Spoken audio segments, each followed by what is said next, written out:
Good morning to all of you. Welcome back to the Namaste experience. How's everybody doing? Good? Happy? Ready? Are you ready for this? Ready. I hope so.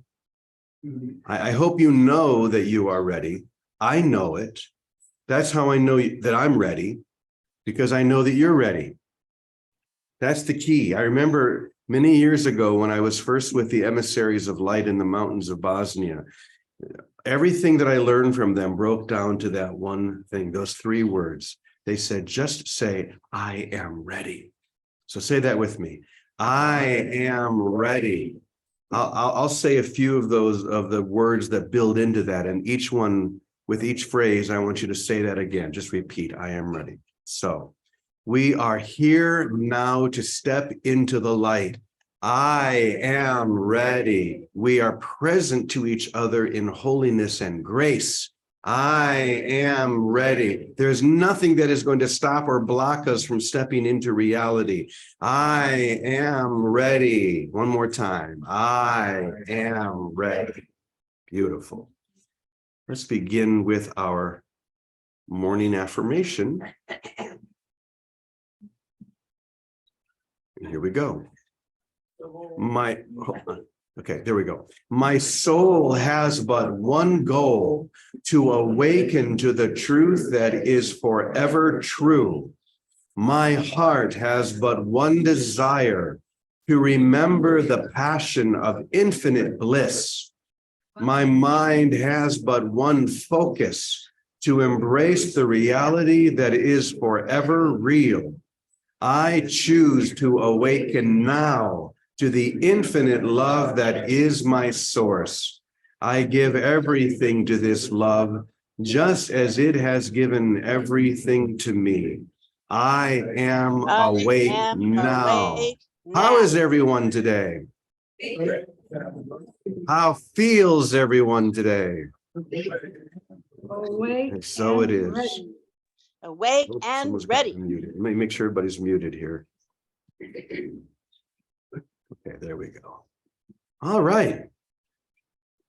So I want to begin by talking just a little bit more about something we have been exploring this week.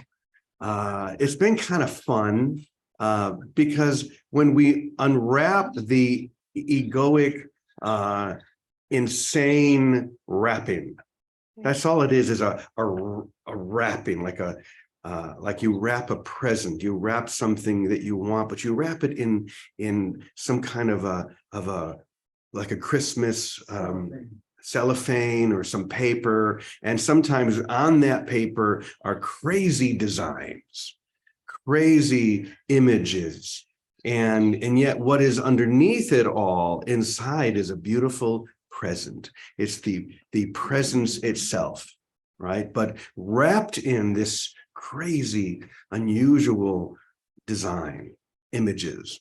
And we know, and we've been talking about a lot of the egoic references or wrappings that have been going around. I think it's either today or tomorrow. It's supposed to be the end of this 4-day period in which the sun disappeared. What was that? Today. Okay. Apparently nothing has happened. The Illuminati didn't take over. The sun did not get blotted out.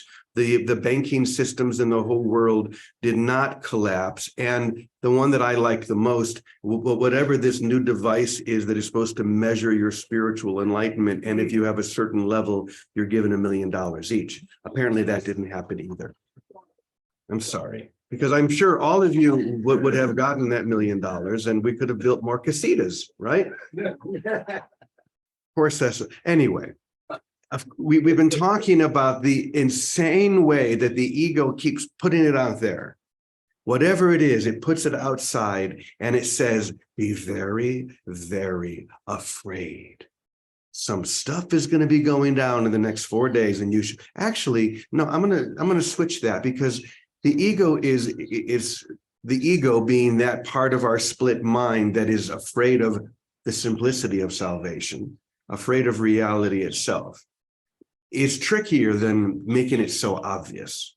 Yes, the whole objective is to stay afraid rather than the soul's vision, which is just relax. You're going to be fine. Everything is okay.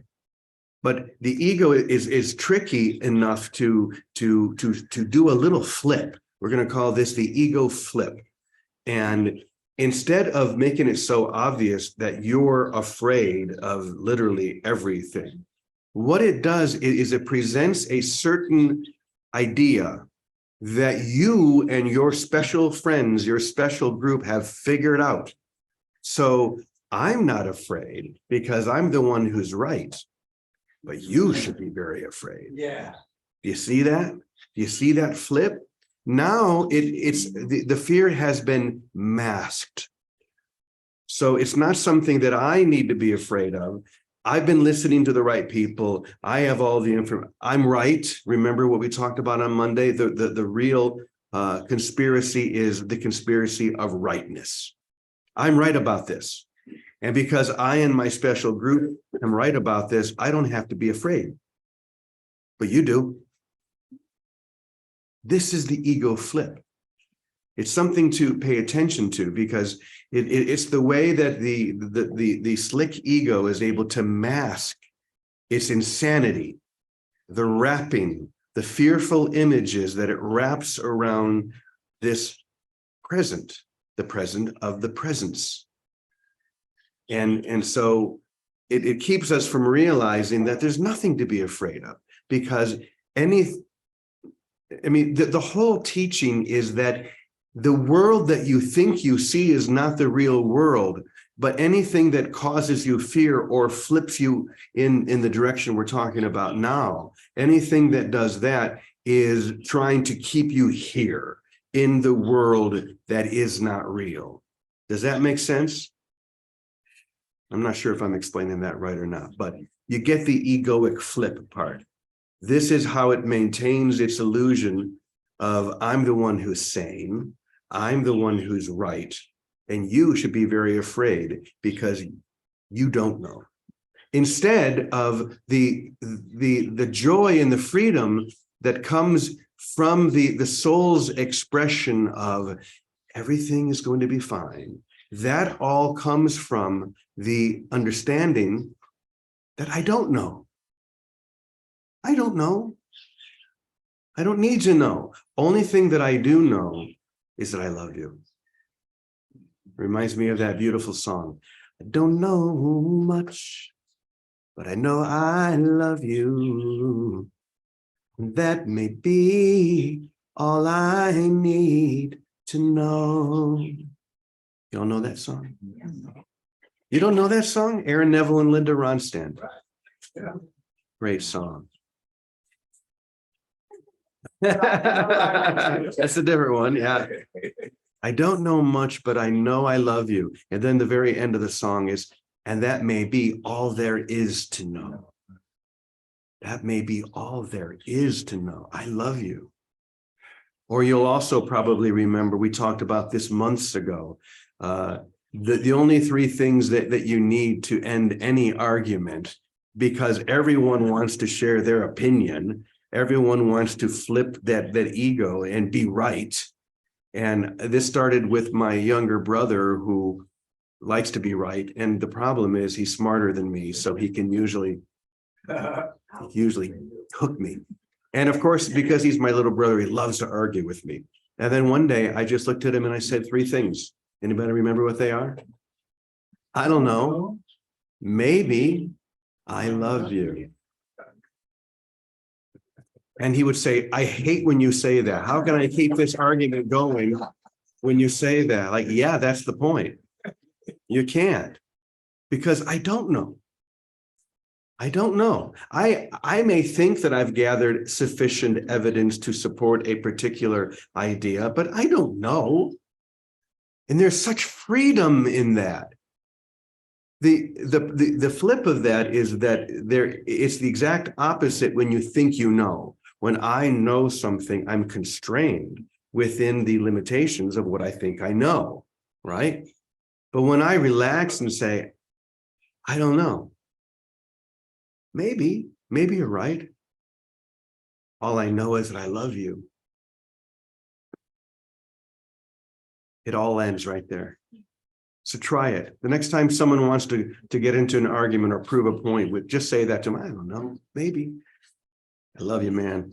And watch it just dissolve in front of you. It's hilarious. Now, one of the main things that we think we know, I'm just going to ask the question. One of the primary things that we think we know is what? Anybody have an idea? God, love is real.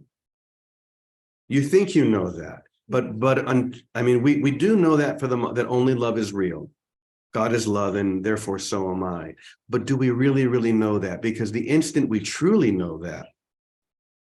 So what I'm talking about is the other side. What is it we think we know? Any other ideas? We're conscious. That we're conscious. Conscious of what? Self. Of self with a big S or a small s? Okay. Anything else? What we think we know is that we're a body. What we think we know is that we are limited, vulnerable, easily attacked. These are all the things that we think we think that we were born. That's a good one, right? We think we were born. Thinking that we were born is just another way of saying, I think I'm a body. Yeah. Because it's the body that was born. But I say I was born. Yesterday was, or no, 2 days ago was the day I was born, March 20th. And then I build all of these other theories around that. I am a Pisces, but I'm the last day of Pisces, which is the last day of the astrological calendar, which means it's the most enlightened sign. It's also the spring equinox. So it makes total sense, don't you think? That I can tell myself all of these stories about the day I was born. But the whole point of it is that I was born into this body. Now, when I was born into this body, I was a little thing, totally vulnerable, totally dependent, but then I began to grow, and then I became obnoxious. And then I thought I knew everything. I mean, how many of you remember this? When you're in your late teens, you think you know everything, right? You're pretty sure, like you're not even pretty sure, you are sure, you know it all. And then you get into your mid-20s and you start to consider the possibility, maybe I didn't know everything. Okay, we get into our 30s and then we realize, I don't know shit. I thought I knew so much, now I don't know anything. And every decade is a little bit like more, it's strange because it's like you become more by becoming less. You realize that you didn't know, which allows you to expand into true knowing. Does that make sense? Now that I'm in my 60s, I don't know in a limited sense very much, but I know I love you. And that may be all I need to know, like the song says. So it's that expansion into true knowing, but it begins with the realization that I am not what I thought I was. So I want to read one of the new master teacher within lessons. But then I want to share something very quick from A Course in Miracles before we bring Vicky on. So open your heart and listen to this. If you were less confident about the details of your birth, you'd also be less confident or dependent upon your eventual death. If you were less confident on the details of your birth, that you were born, then you'd also be less confident and less dependent upon your eventual dying, your death. You wouldn't be confident because you would realize you're not a body. You are free. You're the whole thing. The one who was never born is free from death, and you are that one. Once again, the one that was never born is free from death, and you are that one. This is where your confidence belongs, that you are that one. This is the path that leads away from illusions, the illusions that you've claimed, but which never claimed you. The illusions that never claimed you, the truth of you. The truth within you was never born. The reality within you is forever real and is blind to your illusions of sickness, pain, and death. Blind to your illusions of sickness, pain, and death. The greatest of these illusions is that you are a body and that every body must die. But you are not a body, just as you are not the clothes you wear or the car that you drive. It's really the exact same thing if we think about our clothes, right? These are nice. This is a nice shirt. I look very good in pink. But I'm not these clothes. Thank you. Or my car. I would be in big trouble if I thought I was my car because I just blew my car up. But I'm not my clothes. I'm not my car. I'm not my body. You are the eternal, perfect extension of an eternally loving creator. And what is eternally loved cannot die. That may be one of the most important sentences we're ever going to hear. So let me read it again. You are the eternal, perfect extension of an eternally loving creator. And what is eternally loved cannot die. Repeat these words after me. I am the eternal, perfect extension. I am the eternal, perfect extension of an eternally loving creator.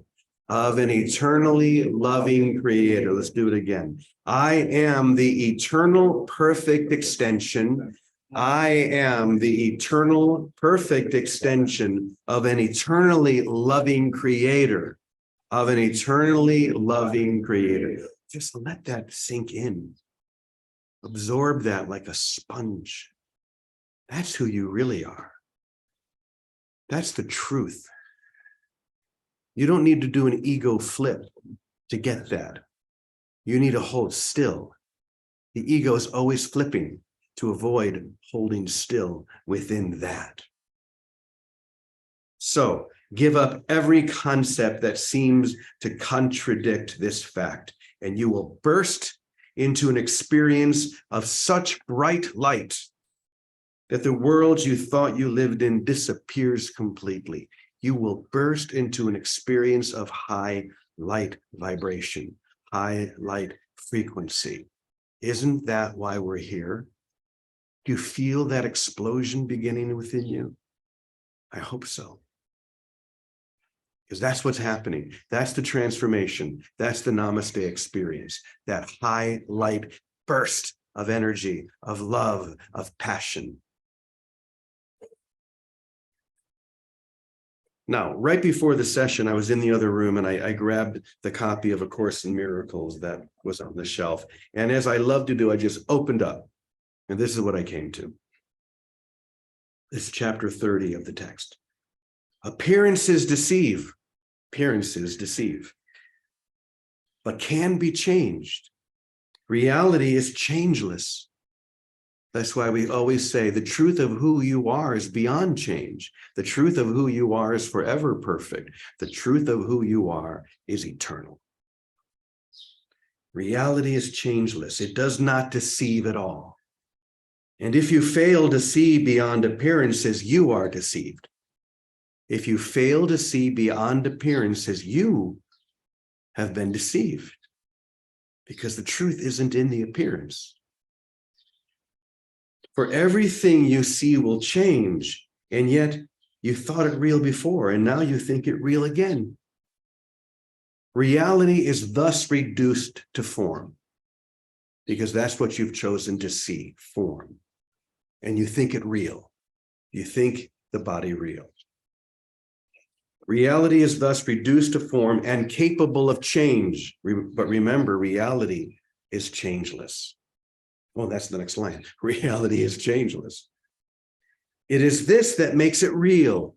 It's changelessness. It is this that makes it real and keeps it separate from all appearances. It must transcend all form to be itself. Reality cannot change. Love that. It must transcend rather, all form to be itself. That's you. You must transcend all form to be real, to experience that reality. And that means realizing that I'm not a body. That means realizing that all the silliness, and that's the kindest word I can use for it, all the silliness that people project out here and saying, in the next 4 days, these things are going to happen. Be very, very, very afraid. But I don't have to be afraid because I got $1 million coming tomorrow. Insane. I don't want to use the word don't. Choose to be spiritually mature and to recognize where the answer is. It's never going to be out here. That's the trick. That's the flip. It's always in here. You must transcend all form to be who you really are. That's the question. That's the whole thing right there. Okay, Vicky, I've taken up most of your time, but I got on a roll. But I know you're going to put the perfect. Go ahead, dear. Great role. Thank you, Brother James. Happy birthday week, Brother James. And you do look great in pink. And it occurred to me, the key is always transcend form, right? Transcend. And it starts with that word ready. When you're with the emissaries or any of us have that opening into presence, into light, there's a readiness that's not looking outside itself, that's not trying to get anything. It's a readiness that actually is quite still in one sense. And maybe that's the power of silence and stillness, because instead of going with the externals of perception that come and go and change and the flux of all the externals, or dependency in any way, I better get safe the way they are. I better get whatever they get or know whatever they know. Instead of all that, simply right where we are. That's why this is always available. Holiness doesn't change. The state of grace is an ongoing field of giving, of creation, I guess, of extending. And all we have to do is stop trying to perceive it and simply join with it. So the shift for me is not about transcending perception so much as joining within right now, wherever I am.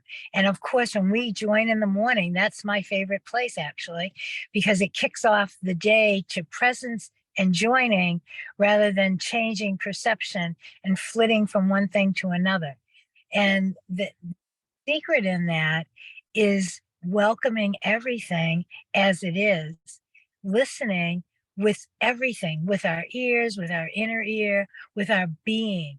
We become receptive and ready at the same time, because readiness naturally implies ready for what? Who knows? I'm just ready, willing, and able to receive whatever is, rather than looking to get and to fix and to solve. And that readiness is a natural sinking into and joining within ourselves, with one another. When I see that I'm joining within myself in that presence, wherever I look, I am already joining the essence, the spirit, the light within everything that is already there. It's beyond the perception of appearances into the recognition of presence. So readiness, recognition, and stillness to jump around in perception and join instead of trying to figure out, think, and get. It seems to bring us right into natural light and into the flow, the Tao, the great flow of the spirit that does take us wherever we are, but it takes us in the presence within, not so much on an external experience, although it leads us through externals, but not trying to solve, fix, or get externals to be different than they are. That stillness allows everything to be what it is. Readiness allows everything to be what it is. And it opens to that sound of true silence, that sound of the silence, no more of unwrapping the appearances, but enjoying what has been unwrapped, resting in it, relaxing in it, playing in it, loving in it, and letting it extend and expand without effort by grace. So that's what I have to say about that. And it's good you took all that time. Thank you very much. Oh, thank you, Vicky. Are you in New Jersey or are you in Boston still? Still in Boston, and I'm doing all the little things to get to New Jersey. I'll move Monday. You'll see me on the road Monday morning.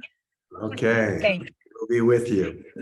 And by the way, you said something. It's funny, the words that sometimes, the wisdom that comes out of our mouths, we may or may not even notice it ourselves, but I certainly noticed it. This is a slight adaptation of what you said, but you said, stop trying to perceive it. Just relax and receive it. Oh. Isn't that great? That's better than how I said it. I like it. Stop trying to perceive it or figure it out. Just relax and receive it. Do you want to see if you can do anything with that? I would love to. Okay, come on up, Scott. It's right there if you need a reference.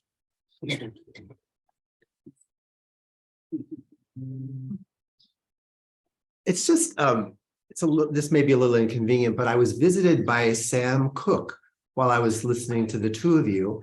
And I know how you feel about channeling, but he told me that he wanted to take over, and I very much gonna let him. Okay.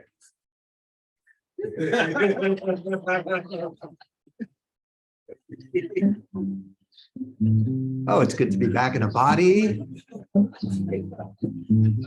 know, another Saturday night and I don't have a body. It's been very lonely up here in heaven. But I'm back, thanks to Scott, and here's my message to you this morning.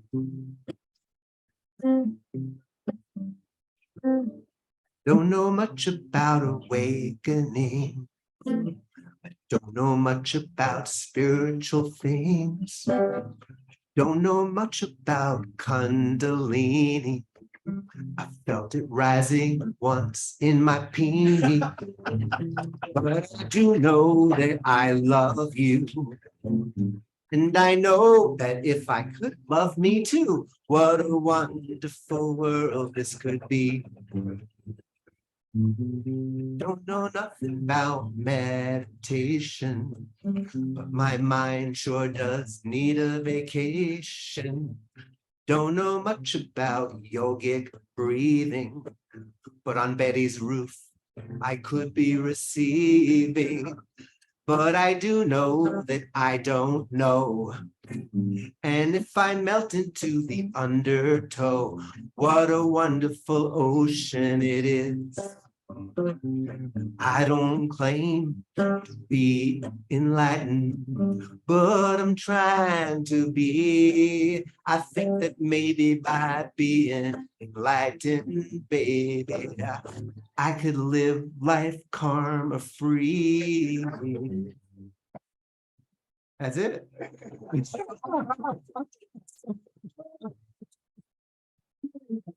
Oh my God. Oh boy, this is game.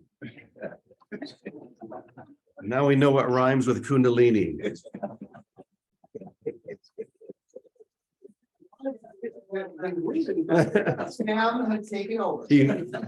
He said he was trying to use linguini because that rhymes with Kundalini, but Sam Cooke took over and had a different idea. So thank you, Scott. Thank you, Vicky. Thanks, everyone. What a joy it is to come together and join every day like this and to just keep right there in the point of this whole experience, this realization that I am that right now. And it's all within. We're going to stop looking out here for anything because it's all right here. Amen. So we say together, amen, amen, amen, e puncho. Thank you, everyone. Have an amazing day. See you tomorrow. And I didn't flicker today. I love you all. We love you Thank too. you. Bye I now. love you.